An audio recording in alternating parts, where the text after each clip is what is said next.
Hi football fans, welcome to my new channel One Shoot and welcome to my another video. তো আজকের ভিডিওর topic হচ্ছে Mohamed Salah Liverpool to PSG transfer rumours. তো চলুন ভিডিওটি শুরু করা যাক। বিশ্ব ফুটবলে প্রতিনিয়তই নতুন নতুন ট্রান্সফার রিউমার্স শোনা যায়, তবে সাম্প্রতিককালে সবচেয়ে আলোচিত রিউমার্সগুলির মধ্যে একটি হলো লিভারপুলের তারকা ফুটবলার মোহাম্মদ সালাহর পিএসজিতে যোগদানের সম্ভাবনা। মিশরীয় এই তারকা দীর্ঘদিন ধরে লিভারপুলের অন্যতম প্রধান খেলোয়াড় হিসেবে ভূমিকা পালন করে আসছেন। তার অসাধারণ পারফরম্যান্স, গোল স্কোরিং দক্ষতা এবং নেতৃত্ব গুণে তিনি লিভারপুলের ভক্তদের হৃদয় জয় করেছেন। তবে সাম্প্রতিক সময়ে শোনা যাচ্ছে ফরাসি জায়ান্ট পিএসজি নাকি সালাহকে দলে ফেরানোর জন্য বড়সড় প্রস্তাব দিতে যাচ্ছে। পিএসজি সভাপতি নাসের আল খেলাইফি সালাহর এজেন্ট রামি আব্বাসের সঙ্গে নিয়মিত যোগাযোগ রাখছেন বলেও জানা গেছে। সালাহর বর্তমান সাপ্তাহিক বেতন প্রায় 4 লক্ষ পাউন্ড, যা পিএসজির পক্ষে প্রদান করা সম্ভব। এছাড়াও সাইনিং বোনাস দেওয়ার সামর্থ্যও রয়েছে তাদের। সালাহ এবং তার পরিবার প্যারিসে বসবাসে আগ্রহী বলেও জানা গেছে এবং পিএসজির প্রকল্প তাদের আকৃষ্ট করতে পারে। পিএসজি ইতিমধ্যেই বেশ কয়েকজন বড় বড় তারকাকে দলে ভিড়িয়েছে, আর সালাহর মতো একজন খেলোয়াড় তাদের আক্রমণ ভাগকে আরও শক্তিশালী করতে পারে।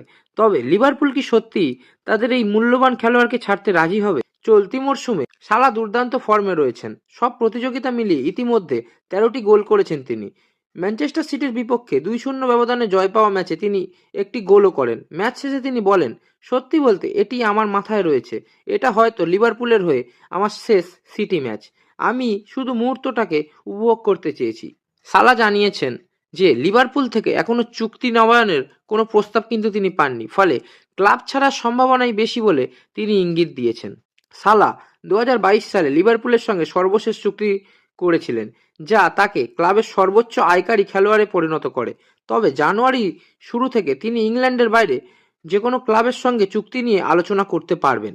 সালাহ ছাড়াও লিভারপুলের অধিনায়ক ভার্জিল ভ্যান ডাইক এবং সহ অধিনায়ক ট্রেন্ট আলেকজান্ডার আর্নল্ডের বর্তমান চুক্তিও মরশুম শেষে শেষ হতে যাচ্ছে।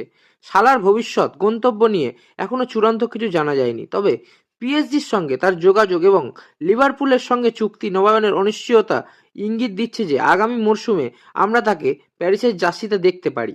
ভক্তদের মনে এই রিউমার্স নিয়ে মিশ্র প্রতিক্রিয়া দেখা যাচ্ছে। কেউ বলছেন সালাহ লিভারপুলে থেকে গেলে দল আরও বেশি শক্তিশালী হবে, আবার কেউ মনে করছেন নতুন চ্যালেঞ্জ নিতে পিএসজিতে যোগদান করা সালাহর কেরিয়ারের জন্য ভালো হতে পারে। তবে সবকিছুরই চূড়ান্ত উত্তর পাওয়া যাবে শুধুমাত্র সময়ের সাথে।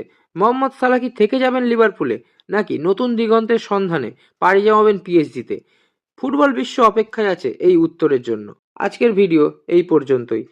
এই রকম ফুটবল রিলেটেড আরও ভিডিও পেতে সাবস্ক্রাইব করুন আমার চ্যানেলটিকে এবং ছড়িয়ে দিন সবার মাঝে। এবং যদি ভিডিওটি ভালো লেগে থাকে একটি লাইক করে দিন এবং শেয়ার করে দিন এবং সাবস্ক্রাইব করে আমার পাশে থাকুন। সাবস্ক্রাইব করার পরে বেল আইকনটিকেও প্রেস করে দেবেন। আজকের মতো ভিডিও এই পর্যন্তই।